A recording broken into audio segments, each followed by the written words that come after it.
Welcome back to the channel, everyone. So I thought I would start this video just like I did the previous one where I compared the Godox lights with the Profoto lights and show you a couple of travel kits that I put together with these lights. Today, we're gonna look at the Westcott FJ400 and the Godox AD400 and the Profoto B1s that I've used for years and years. So let's quickly take a look at a couple of these kits. All right, real quick, this is my Profoto case I've been using for years and years. Each one of these kits that we're gonna look at are enclosed in the Pelican 1516. You can see this one is beat up pretty nicely, but it still works perfectly. I can fit 5 of these in here, along with at least 10 batteries, 2 chargers. So I'm confident I can pretty much shoot all day long with this kit right here. Now let's jump back over here to the Godox kit that I showed a couple of videos ago, where I can fit 5 Profotos in that kit. Over there, I can fit 6 of these AD400s in this kit, along with enough batteries to keep me running. And I've got 4 chargers here. These do require probably some extra batteries just because the capacity of these batteries is less than the other lights we're looking at today. And today's light that we're going to be looking at, the FJ400, this is a kit that I put together where I could fit 5 of the Profotos in that case, 6 of the Godox in that case. I can put 7 in this case here. Now, it's kind of up in the air whether I would travel with this many lights in a case like this, just not trusting baggage handlers. But for local work and stuff where I'm going to be handling the case, I've got no problem traveling with this the way it is. I did switch out a couple of the reflectors that come with the 400s for these protective covers here, which gives me a little more room in the width area on these sides. So it also provides a nice little pocket where I can place another battery. Without that, this edge of the case will bow out a little bit. So now that we've seen these kits, let's jump over to the desk and take a closer look.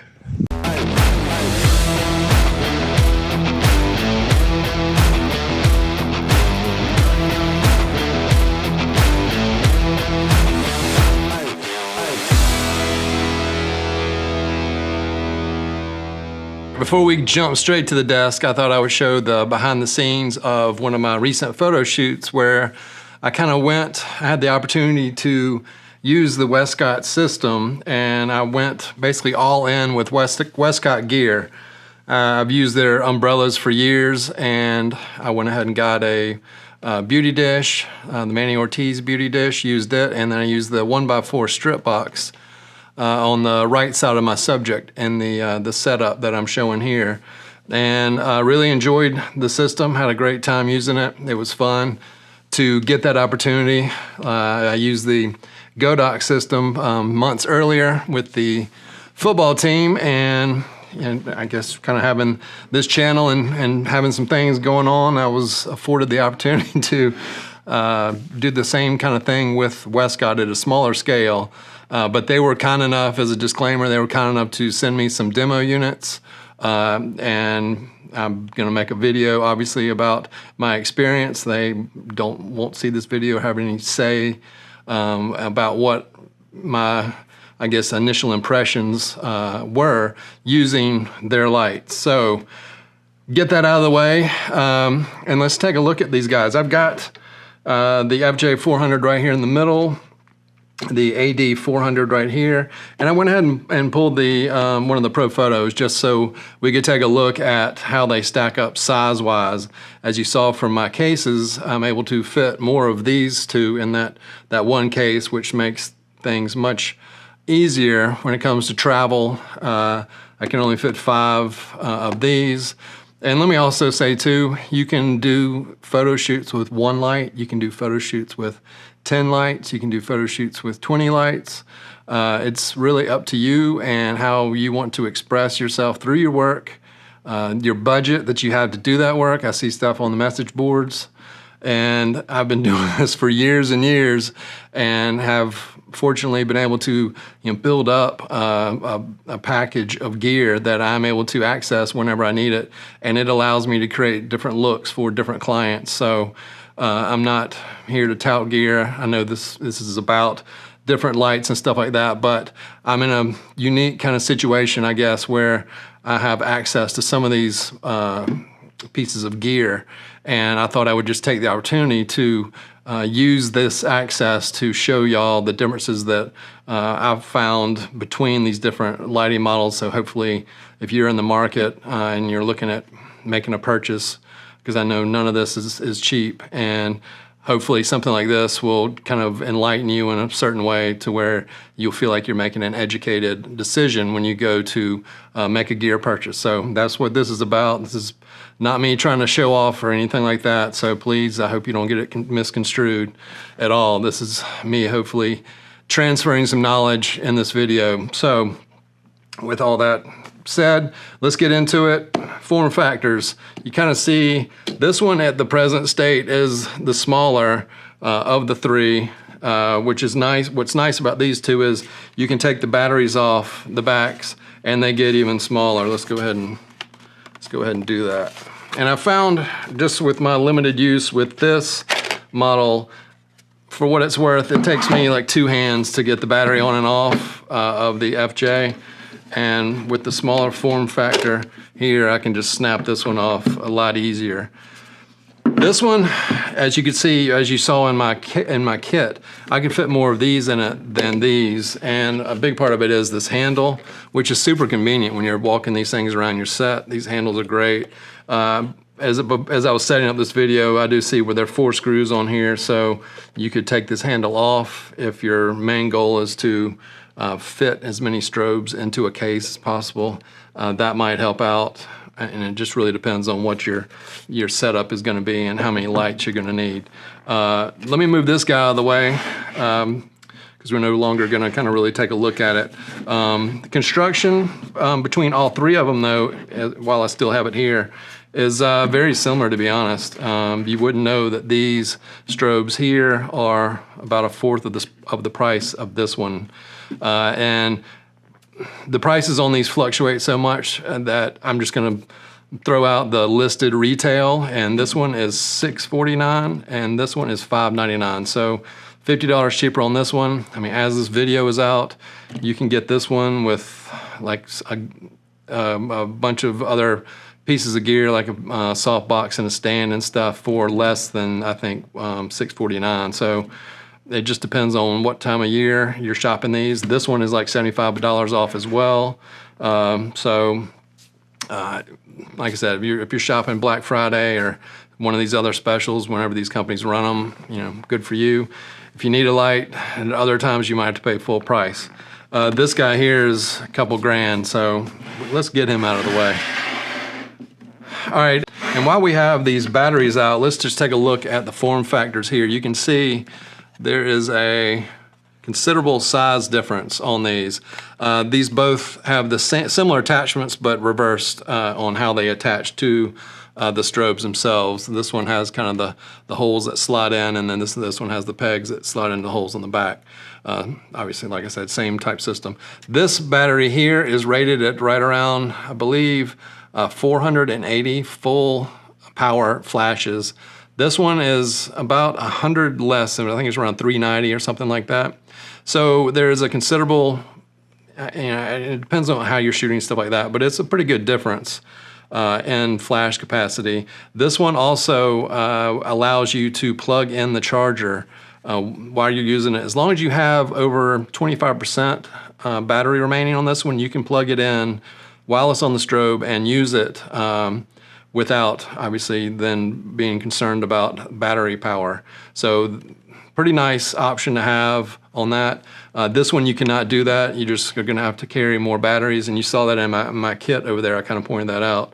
I carry 4 chargers and more than enough batteries to kind of cycle these through, especially when I'm using them on the light mods, because if those aren't firing, they show up right in camera. So that becomes somewhat of an issue.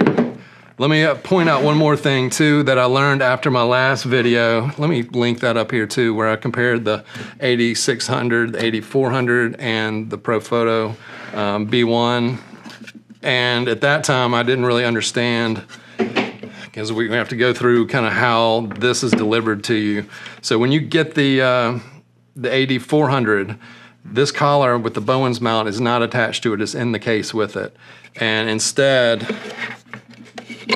this reflector piece kind of comes on here and it's mounted like this without this on it. Since I'm going to be using regular Bowens mount gear, I just went ahead and took the steps to screw in the screws and place this on it. Once you do that though, this does not click in. So what you have to do is pull this piece off, which I'll show you right here. It's not the easiest thing to do in the world. It normally goes like this, but you pull this off and it reveals what they call the Godox mount, which then will sit in this light here, and then with the cover, you get your protective piece here, and then this is kind of how I would travel with this light with the Bowens mount attached. A couple extra steps, but once you get it done, then it works just fine. I will say though, let me just take this off. When you have this on the light, you can see there's a pretty good disparity on like the depth of where the flash tube sits down in that reflector. I've found this one to create some considerable flare in camera, so when I've used this just with a reflector, I've had to grab another reflector with a Bowens mount and use it instead of this because I'm getting too much flare. With the Westcott, I'm happy to report that, and I'll show samples, that this works perfectly fine. I did not have to use a different reflector. I was able to use this unit that comes on the light during my shoot, and it worked perfectly fine. So that's kind of nice. It travels with the reflector. Even with the Profotos, I've got to pack reflectors if I want to use those in my setup. So this, I can travel with this already on the light and then take it off if I'm gonna use a different modifier. So that's a nice positive on that front. All right, now I've got two of them sitting right over here on the sides. Let me turn this one on. They both turn on very similarly. Let me roll this guy in. All right, so you can see that the Westcott has got, hopefully you can see, has got a color screen. The Godox has more of a, I mean, it's non-color. Let me hit the button here. It lights up, is pretty bare. Both of these screens, we're not looking at iPhones here on either one of these lights. If you're into the aesthetics, then the color is visually a little bit nicer. As far as this one, it is what it is, but I think the function, it's kind of hard to put this, but the two things when using these types of light systems is you're kind of set into groups. This is new to me coming from the Profoto, where you can set it up into channels and stuff like that, but these are kind of using the group system, both of these. So the most important things that you look for on these strobes when you're using them, if you get a little turned around on which light is in which group, that type of thing, you can look at the strobe and it'll tell you. The Godox is nice because it has in a big font right here the group and the power. So you can quickly glance at this light and see basically what you need to see. This one here, you've got the power nice and big, but the group is small up here. So you'd have to walk up to this light. Someone like me now that needs glasses have to kind of walk up to this light to see what group this light is in. So that is basically the only difference there. I would say I kind of like the buttons a little bit better on the Godox model. They both have the little wheel, which is very similar. So I mean, those are just kind of just kind of pick your preference there. Both of them work just fine for what they need to do. Similar menu systems. They have all kinds of different functions that I haven't even delved into that you can set these lights up and do really neat things with, especially at the price point. One other thing I will kind of point out is, if you're looking at like an ecosystem, the Godox is gonna have more options as far as different power set of strobe. So if you're wanting to kind of pick a brand and go with it, Godox is probably the way to go because they've got a 600 a 1200, I believe, and then you can go down from the 400, 200, and like 80 and stuff like that. So they've got a really extensive ecosystem. The issue with that is, like with the 600, which I found out when I got one here, and the 400, you have different chargers, different batteries. I'm not sure how that works with all the different models, but I do know those two are not interchangeable, and so it would probably come down to being able to use the same remote for everything. But I'm just going to throw that out there, as there's a bigger ecosystem here. This is the most powerful strobe at the moment that Westcott has. They have a 200 and then like an 80, maybe another one, I'm not sure. But if that's important to you, then I would direct you to probably the Godox system for the time being, until maybe they come out with some more strobes. Another thing that kind of just pops out to me as I'm looking at it is this system here, the attachment to your stand system with this joint, I guess you would call it, here. You can see this one is definitely lacking compared to what comes on the Westcott system. And I've seen where some folks go as far as to kind of change out this little washer that's in here to give it a little more grip. And this really only comes into play when you've got a heavier modifier on the front of your light, that you might see some creep. And the Profoto, for as much as it costs, I have all kinds of issues when I'm putting something like the 1x6. I will get some serious creep, and I mean, I've really got to crank it down. And I think it's almost even more of how they use this kind of wheel where you really can't get into it like you can both of these lights with this extended arm or little handle that you can use on these lights. And I will say the Westcott takes it a step further. If you can see that, it's got a nice little curvature here, so when you need to crank down on it, it fits nicely in your fingers. This one is more of a straight kind of line. Both of them are adjustable. This one you have to push in a little bit, so if you've got something, maybe an umbrella or something like that. They both have umbrella mounts here and here on the same type umbrella mounts with like a spring tension in this little umbrella mount hole. I will say the Westcott version does have a little pin here that you can, or set screw more like, that you can screw down, so if you are working that umbrella at like a downward angle, or you've got, and this can come back and haunt you, because if you are outside and there's some wind, you're going to want this system here, or you're going to want to not tighten it down here, because it will take the whole light and stand over if you don't have it weighted properly. But if you're using like on a boom or something like that, this is a nice addition to have, so that umbrella is not going to slide out from the mount. So those are basically the differences that I've come up with in the short time that I've had both of these units here. I will say too that, I mean, if you've got either one of these lights, or you're looking at getting either one of these lights, you can't go wrong with either one. They both perform, you know, just, they do what they're supposed to do. Back in the day, you know, 10, 12 years ago, there were some other light brands out there that you really could not consistently count on. And so that's where, like, your Profotos, when I was coming through, really had to opt for something and pay that extra price, so I knew I had something that I could depend on when it came to commercial setup, where I'm basically out there for all to see on a advertising set, where I've got a bunch of people watching what I'm doing, and I can't have misfires on strobes and that type of thing. From what I have experienced with these two brands, you're not going to have that issue. So it's really something else to see where these lights have come. One other thing too, like I said, I had this opportunity with Westcott, and I had questions, you know, with these units and stuff like that. Great customer service with Westcott. They are a US-based company.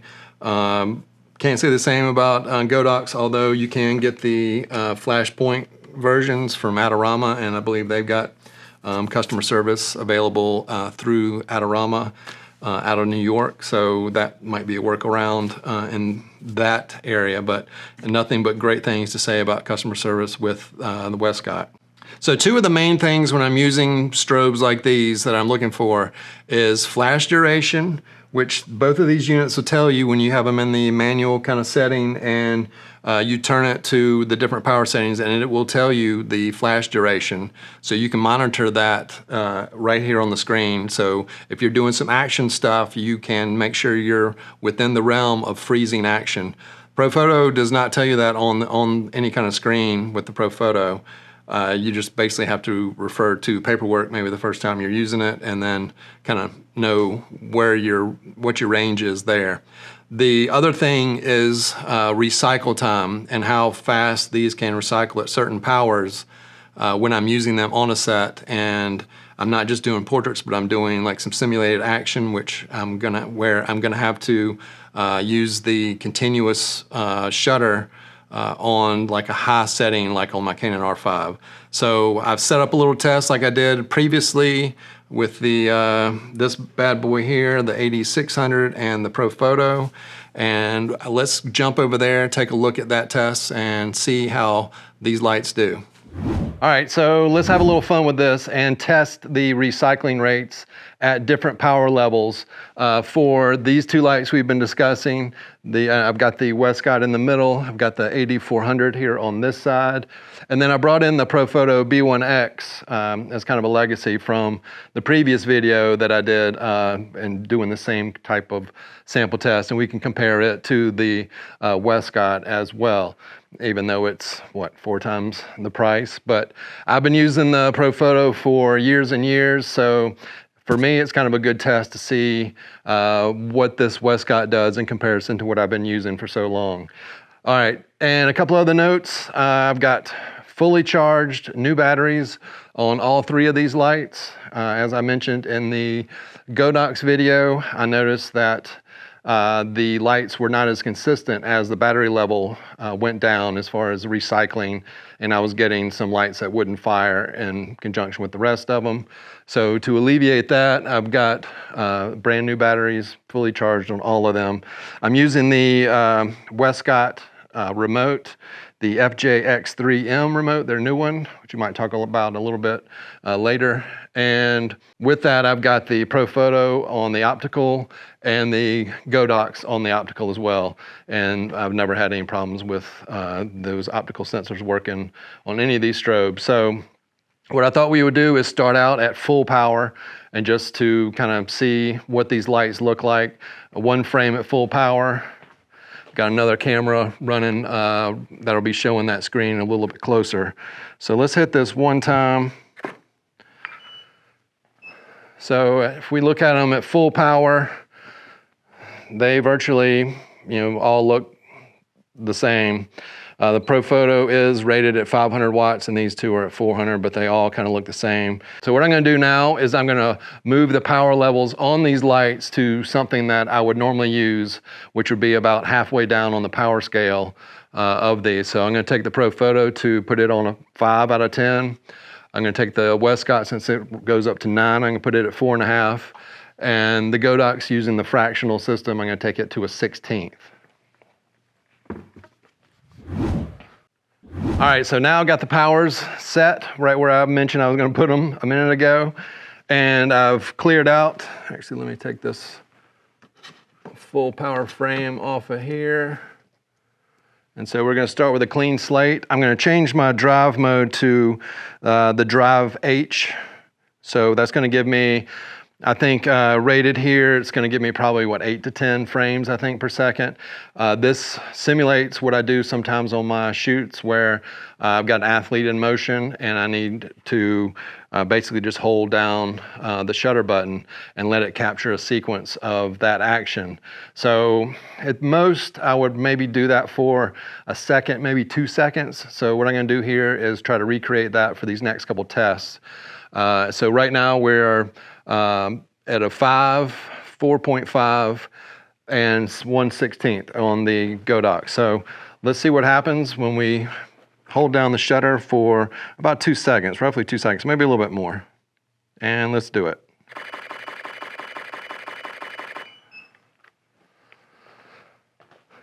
All right, so right there, I fired off 15 frames. And all three lights are working just perfectly fine. You can see it right here on the screen. No one missed any, and they all held their own.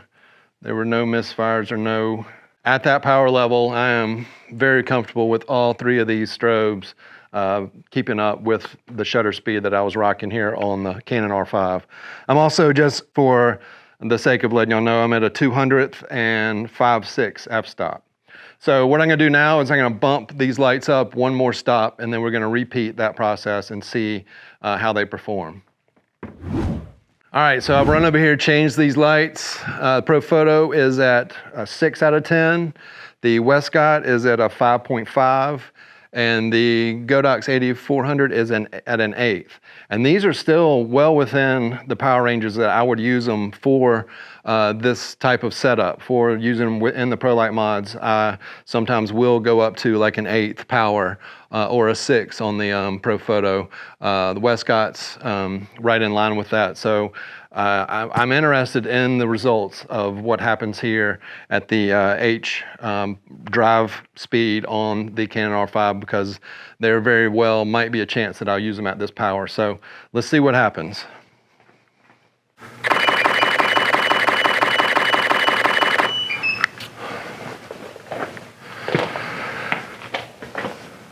All right, so taking a look at these results, and I fired 19 images, and all three lights working just perfectly fine. Doing these types of tests, it's amazing how far these lights have come as far as in the technology these days. They've come such a far away. You wouldn't be able to do this a handful of years ago. All right, now for our final setup, I've got the light set at 7 on the Profoto, 6.5 on the Westcott, and 1/4 on the AD400 here, the Godox. Now this, for me, would be the type of scenario where I am using a larger modifier like an octabox or a strip box. For example, with the Profoto, I know the 1x6 strip box, I need more light going through that modifier than other modifiers like these here to do what it needs to do on my subject. And so this does have relevance, because on some of my lighting setups, I will do these action sequences with those larger modifiers. So I will need I will need these lights to recycle to produce what I need them to produce off of some of my setups. So I'm of interest of how this works out here. So let's take a look and see what these lights can do.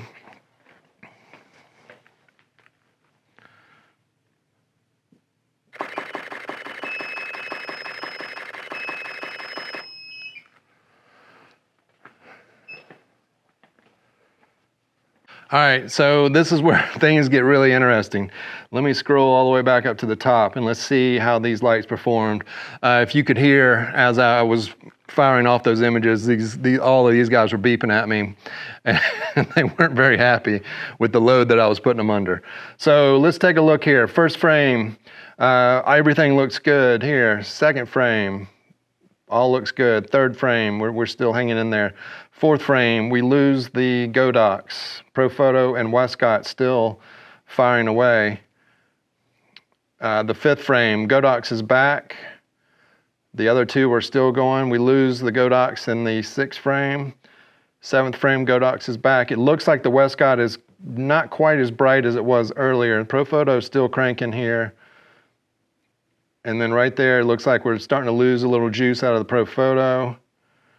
And there we lose the Godox again. These two, looks like the power is not recycling to the full amount, but they are recycling. Same thing for those two frames. It doesn't look like much difference. The Godox comes back after missing 2 frames there.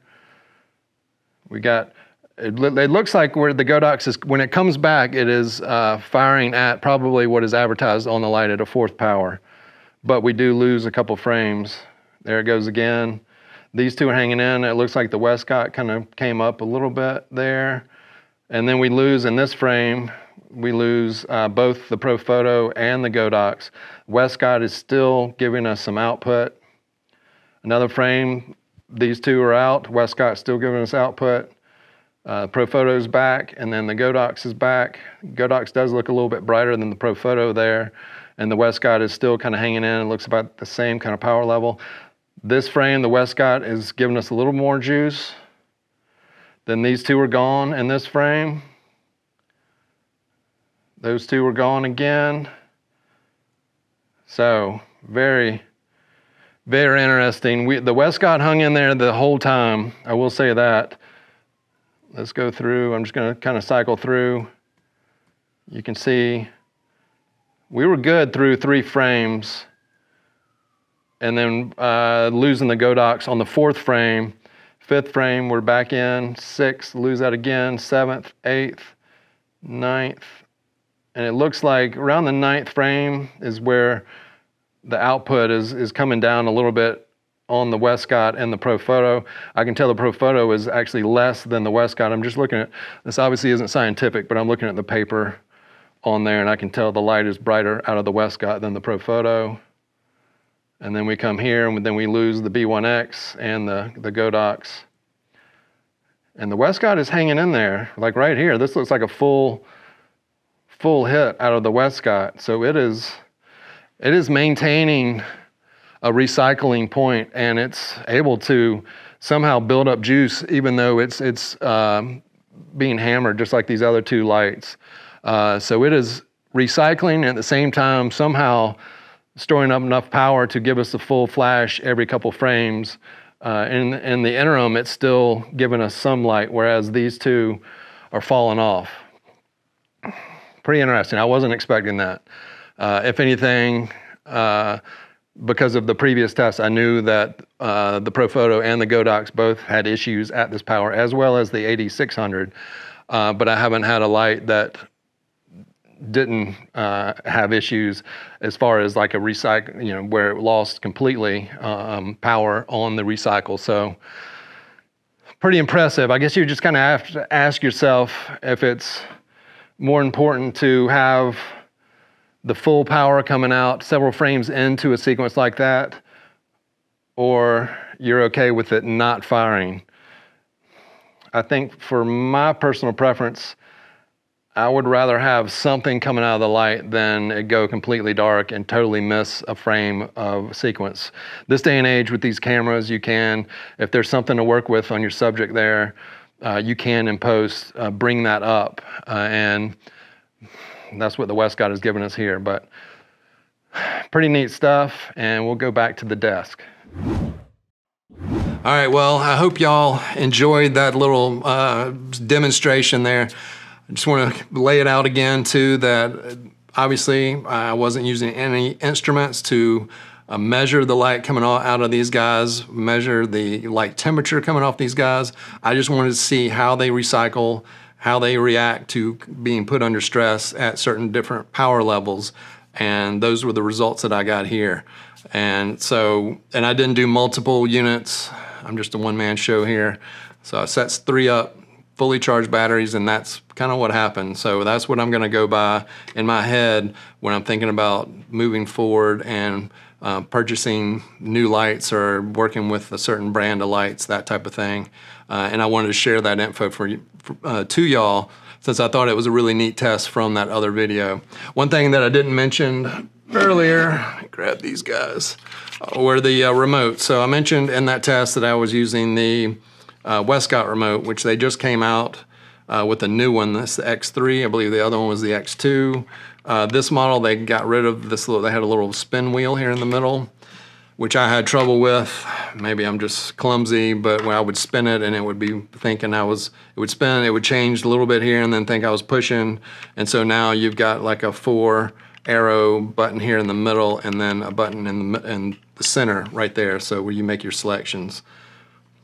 This one, I mean, both these remotes are fantastic. These are better than what Profoto was offering up until just recently, and I don't even have that new remote on hand, but both of these are super capable. This one is rechargeable, and then this one takes AA batteries. The two are the main difference between these two. So I hope this video has been probably longer than I wanted it to be and then y'all might have wanted it to be, but I hope y'all found this of interest. If so, please give it that thumbs up.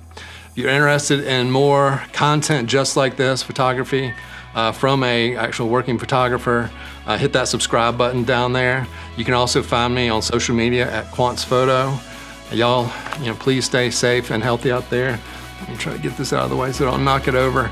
And I hope to be here again soon in the next one.